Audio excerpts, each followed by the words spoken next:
Good afternoon. I'll try to be serious here, sir. I was going to say, since he took all my time, I won't take long.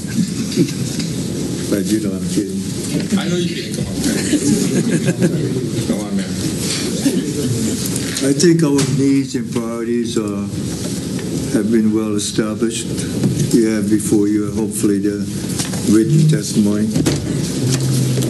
I just want to summarize certain things that we really need you to focus on legislation for all of us, I think. I wrote this, the simple words when I was writing it: support of all programs related to and addressing the homeless. I'm not picking on any specific island or program. That's why I used the word all programs. Many years ago, the last word for the county for why homeless was not a big problem, as the senator knows. This is something that has really grown in the past few years on our island. I think maybe we're the last island in regards to this has become smack in your face as far as a social program, a problem rather. I will say openly here, when I was asked by certain members of the media and other organizations, what do I consider to be the biggest social problem for the island and state of Hawaii, without hesitation, I said the homeless. But it is beyond the homeless. It is a lifestyle of people, not just a place to live. I will end that with this very simple stat that the state put out. There are hundreds of thousands of people in this state that they classify as at risk, meaning at risk of being homeless. The number can be anywhere from 300 to 400 to 500,000. It just depends how you measure it. And all it means is basically people that live month to month. And any change in revenue or expenses can put them on the homeless list. So this is why the blanket statement of requests on priority: support of all programs relating to and addressing the homeless. And this is what we ask as priority. I stated to a group recently that I can live with not too good roads. I can live with not too good parks. But it sure is hell hard to live in a community that is laden with poor people having a very, very difficult time. So please understand that priority is number one, and until I hope not that future, long in the future, it will not be our priority number one. Regards to on the Hawaii County side, I took office, as some of you may know, approximately a year ago. And first thing that we all administrators have to do because of timing is look at your budget for rapidly coming this fiscal year, which we had to plan for. It was very clear that I would have to do as an appointed elected official the things that we hate to do, and that is raise taxes. And you can imagine the difficulty that we had to face, and I think we're the only county that did that. That we raised, I think, almost across the board, a source of revenue, which is property tax, which equates to over 72-73% of our total revenues. And we have very limited source of revenues, that we had to raise it approximately 6%.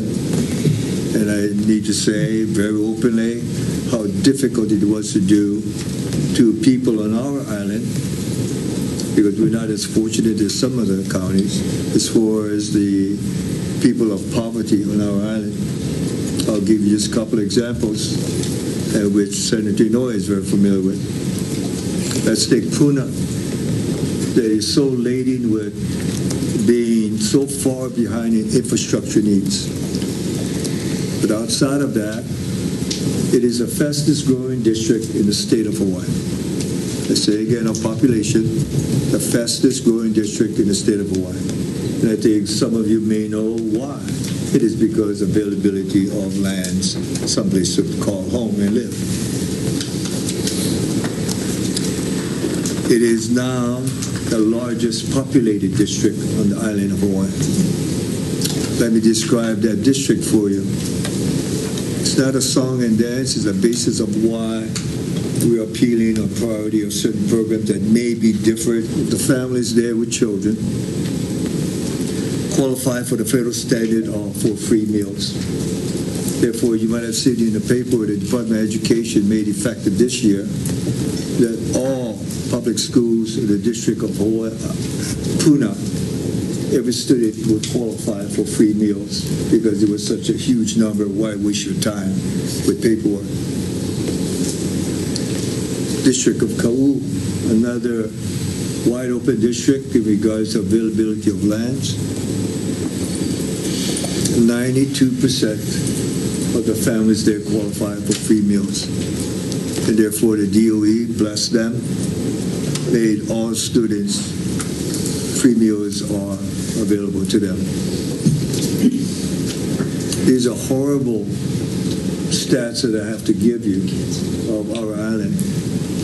And I'm afraid that percentage may grow because of one simple reason of the costs of living in regards to availability of homes or land are available in those areas.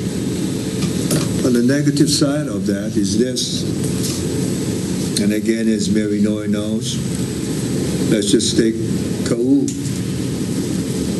The majority of people that live in Kau live without running water because running water is not available to them. Most of them live on the southwest side of the island, where Kau is, split into two areas of east and west. Entire area are without water because there's no groundwater system for that area. And we subdivided that after statehood with no plans of any kind to bring water in. Let us take Puna, as I described, fastest growing district, the most populated district. The majority of people in Puna are without running water. Remember, this is the largest populated district on the island of Hawaii. I hope you don't interpret this as song and dance, because it's not. All it is to explain our priority. We ask for your full support of all programs related to and addressing the homeless. I didn't say for our island, I'm saying for the state of Hawaii. For the criticalness of where we are of a lifestyle for the people of this land. I was going to spend most of the time in telling you that please raise our TAT tax. Sure, but I won't, because he promised me he would do that. I'm kidding. I hope you guys know I'm kidding. I wouldn't put him on the spot. Thank you very much for listening. Appreciate it. Thank you.